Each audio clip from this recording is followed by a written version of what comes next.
While some students' Charlie cards might be going unused this summer, the MBTA says this inconvenience will be worthwhile in the future. So grab your headphones and get outside. Just make sure to maintain social distancing of 6 feet apart and wash your hands frequently. And a senior care center in Walpole threw a very special birthday party today for a man turning 107 years old. Originally from Canada, Fred Blizzard was born in 1913.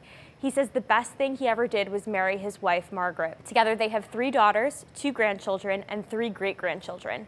Former Patriots linebacker Vern Crawford also made a special appearance at the party. Fred is thought to be one of the oldest living men in Massachusetts. Face masks have become a rare commodity during this pandemic, specifically these N95 respirators as part of the personal protective equipment or PPE category. Normally fit tested for an airtight seal, these masks can block up nearly 95% of viral particles, making them optimal for frontline healthcare workers and much different than these traditional surgical masks. Streaming services anticipate these numbers to drop once stay-at-home orders have been lifted. In the meantime, subscribers may want to think about hitting that pause button every once in a while.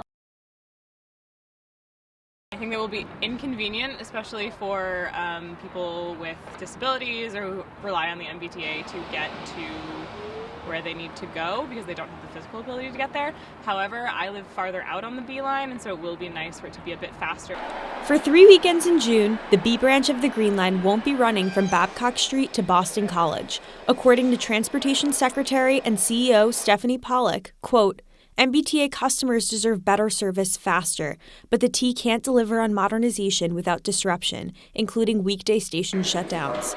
These changes will affect BU students and neighboring Brookline residents. It will also affect the Kenmore Square and Fenway areas, which are already congested in the spring and summer months.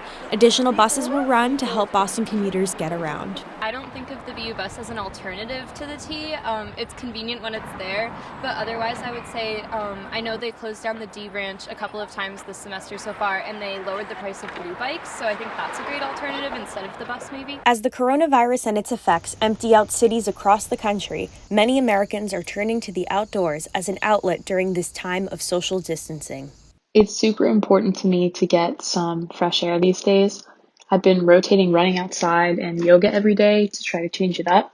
And when it gets warmer, I really hope that I can move yoga out to my back deck. Experts say exercise and time spent outside are both proven forms of stress relief. After long days of working from home, people are getting creative with how they work out. According to Boston University professor Sarah Brown, quote, outdoor exercise is more appealing because of the potential to see other humans and pets, breathe fresh air, get out of a more confined living space.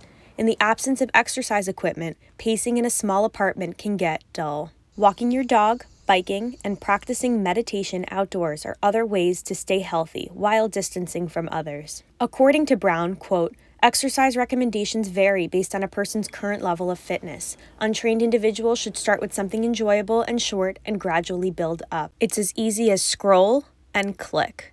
With more time spent at home, streaming services are booming. Subscriptions have surged and usage is at an all-time high. Netflix, Disney Plus, and Hulu are reporting tens of millions of new subscribers. With that, more viewership on the platform's thousands of titles. A lot of movies. I do a lot of movies on back to back to back to back. Viewers are dedicating more time to the platforms. Netflix released recent viewership statistics for 2 of its new originals released in the last month. Tiger King has seen 64 million viewers, while Love is Blind has over 30 million and growing. I binged Love is Blind. Well, that was binge, not binge, because they released them differently. So as soon as one came out, I was like, ooh, gotta watch it. Dr. Meenatsai Vogel, co-director of Boston University's Communication Research Center, warns on the effects of binge-watching behavior. I think when it comes down to binging online content, that one of the mechanisms that's driving that is for people to sustain their emotional and mental well-being. So if you're watching a lot of those types of programs that are more violent in nature, that could translate to how you view the real world. And so I do think that the nature of the content is really important.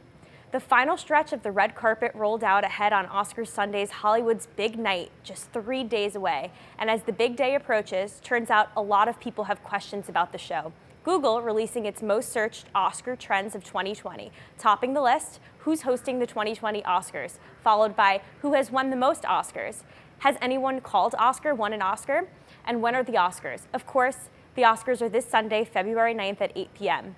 From News Center 5, I'm Christina Constantine. Good night.